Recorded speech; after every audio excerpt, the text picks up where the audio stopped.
In this video, we're going to show you how to replace the latch. There's two bolts here. We're going to go ahead and loosen them up and remove them.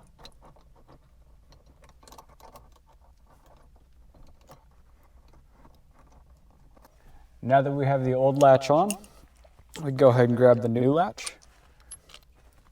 When we install these, we want to make sure that we don't use a powered tool. This is a stainless steel bolt going into an aluminum header. And the worst case scenario is you over tighten it and strip the header. Then the header most likely will have to be replaced. As far as the initial setting, I usually do the top of the latch at the top of the bar. As it breaks in, you may find that you need to move it up to make it more tight.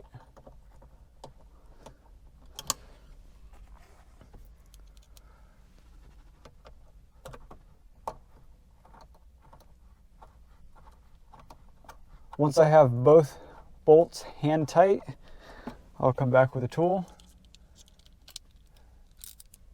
Again, being careful to only apply enough pressure to tighten the crush washer. Securing the latch while not damaging the threads. Now that the new latch is on, we can go ahead and push forward and pull back.